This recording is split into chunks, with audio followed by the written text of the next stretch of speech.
Hello folks, DK is back with Remastered patch 2.20 or something like that, patch 1.6. And now I'm going to continue with the Protoss campaign Into the Flames here. Citadel of the Executor the following night. I like the remastered portrait of that. Entaro Adun, Executor. Your defense of Antioch has restored my faith in the Templar caste. I admit that Tassadar's desertion had shaken my faith. Indeed, Aldaris. I would hope that the Judicator would put more faith in Templar brethren. Tassadar, where have you Be been? silent, Judicator. There is no time to waste. I have much to tell you. As you know, the Zerg vanished after the fall of the Terran world of Tarsonis. And though the Conclave bid me return home, I was compelled to remain. A powerful psionic call drew my attention to a remote barren world named Char. Apparently the call was answered by others as well. For upon Char, I encountered those who were once our brethren, the Dark Templar. Consorting with the Fallen Ones is heresy. Enough! Hear me, Executor, for I have learned much from the Dark Templar prelate, Zeratul. The Overmind controls its minions through agents called Cerebrates. Strike down the Cerebrates, and the swarms will surely fall. Executor, Tassadar may be right. If you can keep the Zerg occupied, my force may be able to penetrate their perimeter and slay the abomination. I pray we can trust you, Tassadar. Already I can sense the taint of the Fallen One's influence on your mind. You must return to Ire at once. My concern is for the safety of Ire, not the judgments of the Conclave. I will return when the time is right. You know, I never noticed this glowing light stuff, like, you know, below the start button here. Anyway, distract the Zerg while Fenix gets into position 15 minutes. Kill the Zerg Cerebrate, and then Fenix must also survive. So 15 minutes until he's in position here.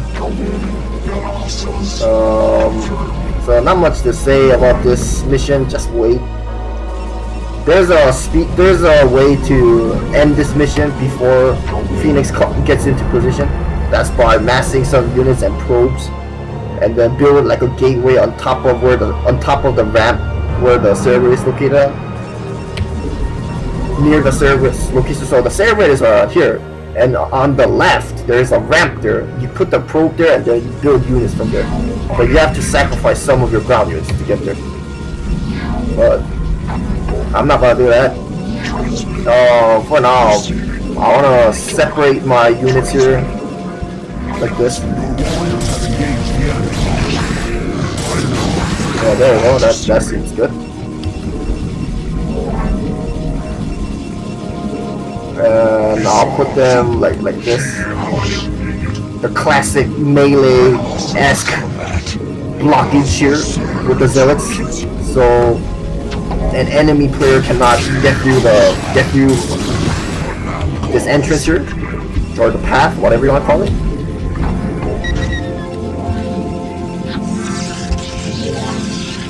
Okay, we should get like 3 more probes, 4 maybe, and then that should be sufficient enough. It's been long overdue since I last played the first mission of the fall campaign, so now I'm gonna go back into this. In my previous video, I uploaded Inconsummate created by Pronovo, so do check that out. Unfortunately, I could not play that in Remastered because it's not compatible with the most recent version of StarCraft 1. What am I saying? It's just StarCraft Remastered, not StarCraft 1. There is actually no, it's not really, StarCraft 1 is actually supposed to be called StarCraft Original or Broodbook. There is no 1 in StarCraft. But it's easier to distinguish like that because build a shield battery to recharge your unit shield. That's completely unnecessary, but just another tip that Blizzard says it's useful, so we can keep in mind, but I'm not gonna do so. But like I was saying, ever since StarCraft 2 came out, everyone associated the predecessor game as StarCraft 1, when in actuality it's just called StarCraft. But Again, I'm just being fickle with the naming there, the terminology. Anyway, let's continue warping in some pylons here.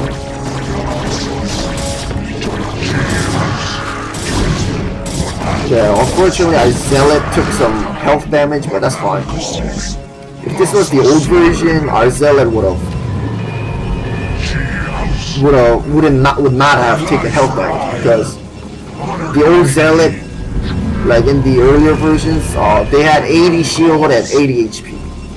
But then they changed that because I think it was because Blizzard thought the Zealots were way too squishy.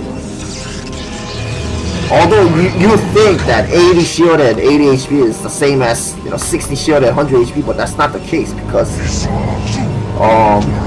the more shield points you have, the less durable you are.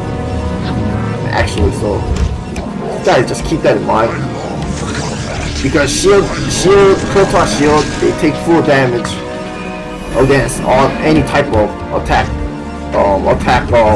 modifiers, not modifiers, but attack types. So there's that. Hey, so far there's nothing going on here. We have an expand like right there, but I think it's only mineral expand here. I'll just harvest some minerals for now.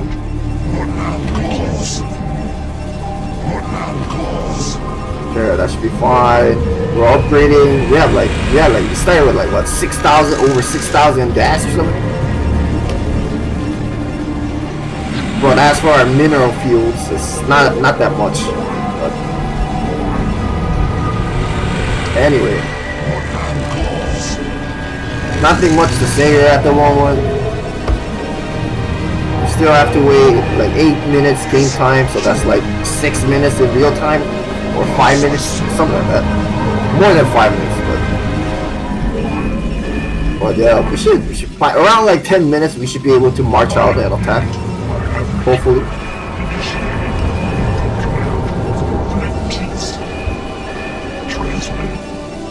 Okay, once the Zerg attacks us again, I'm gonna move out my units and explore a little bit. Okay, so here they come.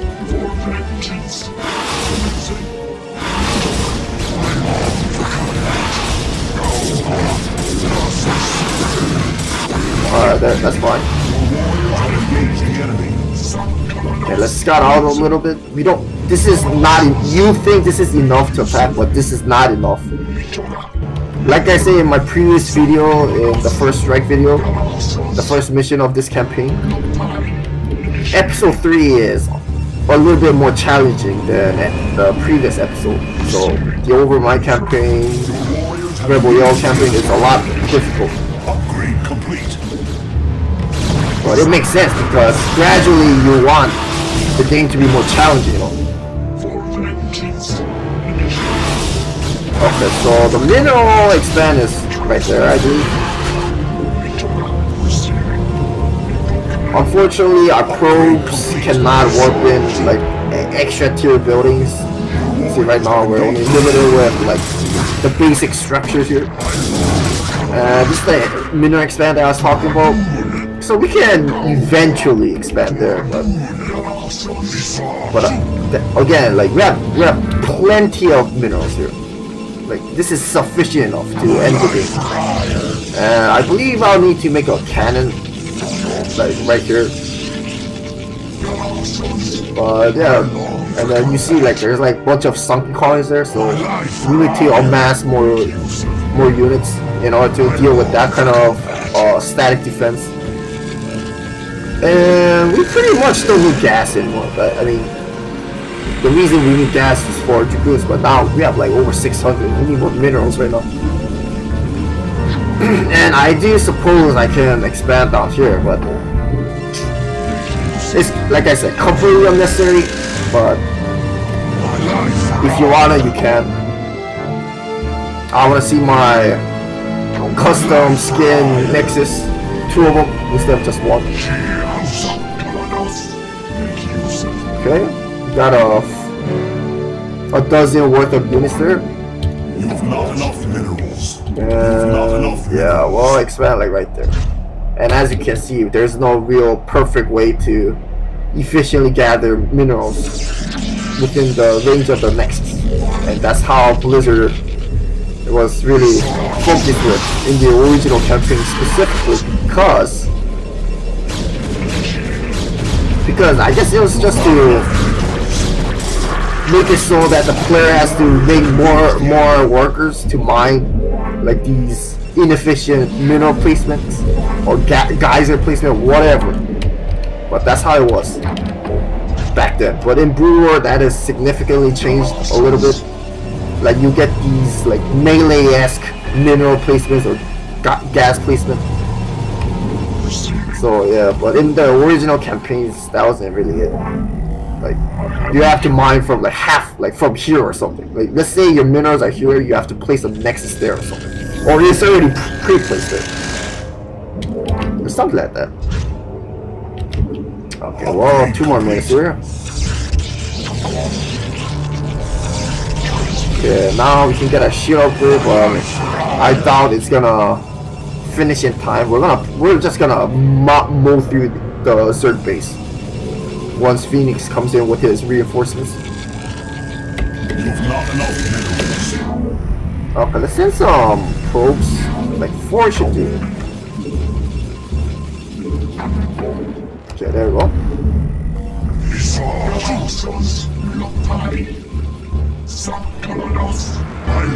Okay, let's see. And fortunately for us as the player, the Zerg units are not upgraded, so that's good for me. Let's rally my gateways here. I'm just gonna keep making Dragoons. Dragoons are pretty much the standard units in the Protoss Armada army. Yeah, this should be enough probes. I'm gonna have to transfer some of them to my second expand. And Fenix should be coming here shortly. And we're just gonna push through. We're gonna do a double attack, a pincer attack from here and from there. That's where Fenix comes in. We are in position. I await your order. You must construct additional pylons. And now we're side blocked. You must build scares for your reavers, or you can attack them, or whatever. Alright, anyway, we also have Fenix here. Fenix needs to survive, and there's a very strange mineral placement over here, just indicating that the player can expand here, but oh yeah, that is completely unnecessary. But at least it makes the game, you know, feel like, how should I say, realistic? Or something like that, right? At least that's how I'm gonna go with it. Okay, let's attack. Fenix can lead this charge here.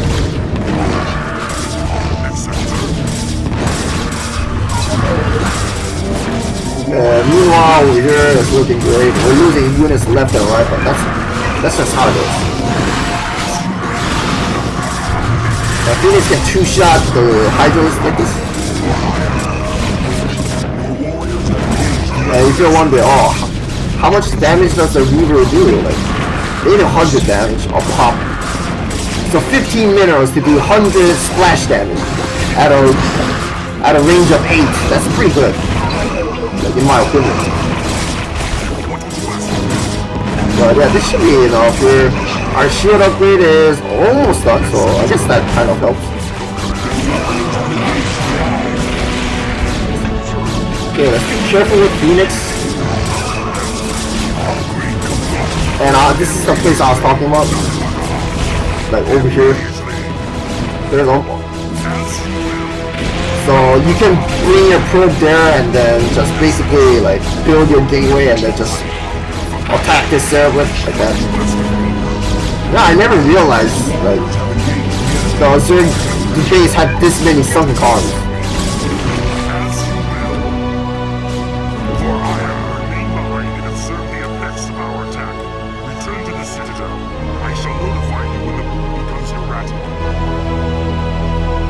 Alright, Mr. Praetor. Gotcha. That's the last time we'll see him anyway, but as a zealot. And we're the fleet of the Executor, the Zerg Swarm, and that concludes this mission here. Next one's gonna be a hefty macro mission, but yeah, we get to use scouts at least. My next video, I'm gonna continue the Architect RPG, so look, stay tuned for that. DK signing out.